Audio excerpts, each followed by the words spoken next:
Hello, I'm Robert Davison. And I'm Rowena James, and we run the Health and Wellbeing Group along with Kathy Davison. The idea of the Health and Wellbeing Group is that we have a different speaker every month on some aspect of health.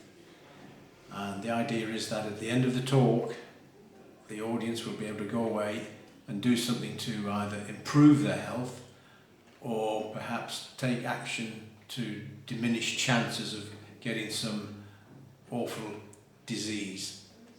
So we've had a vast range of talks over the last few years. We'll give you some examples of the type of speakers that we have.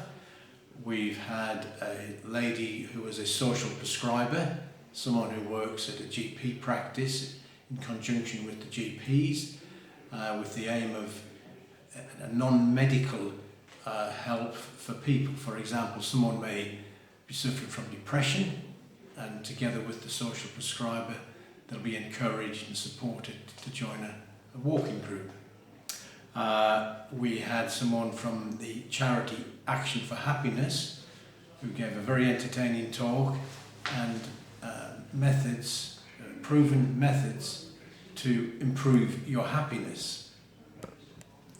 So we also had a talk from a Pilates teacher, which is really good, and we tried a few simple exercises during that.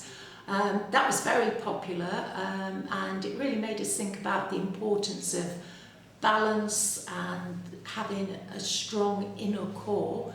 The exercises in Pilates, they're not very strenuous, so there's a lot of things that people can do. And there's even chair Pilates for those that might have difficulties standing.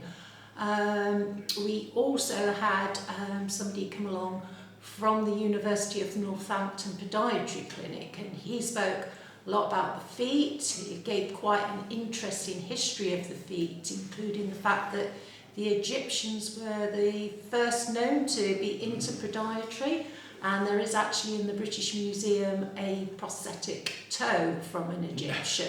So, but he gave us a lot of help and advice, and also to know that people can get appointments at the University of Northampton if they've got feet problem for quite a nominal fee. So that was really good, and I think a lot of people, referred themselves after that. We had a local audiologist came along to tell us about ear health, the importance of getting regular checks on your hearing to make sure it was up to scratch, stressing the link between untreated hearing loss and dementia. We had someone from the Sepsis Trust to explain actions we could take to recognise sepsis. It's one of the biggest killers in the UK, so that was a fascinating talk with lots of practical help that we could take.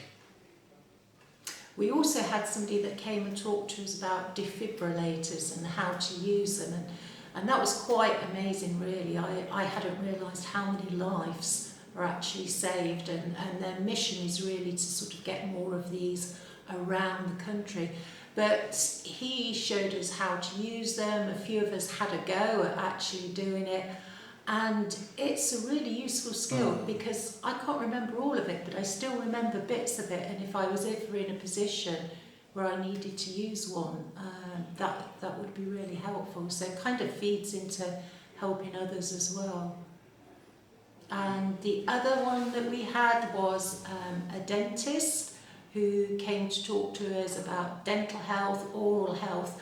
What I thought was really spectacular about that is it made you realise a lot of people from the generation that are in the U3A have had bad experiences of dentists and how much it's changed. But we did actually have somebody in the group who hadn't seen a dentist for 25 years, and she was inspired to take action when she knew the support that would be given to her and how much it had changed.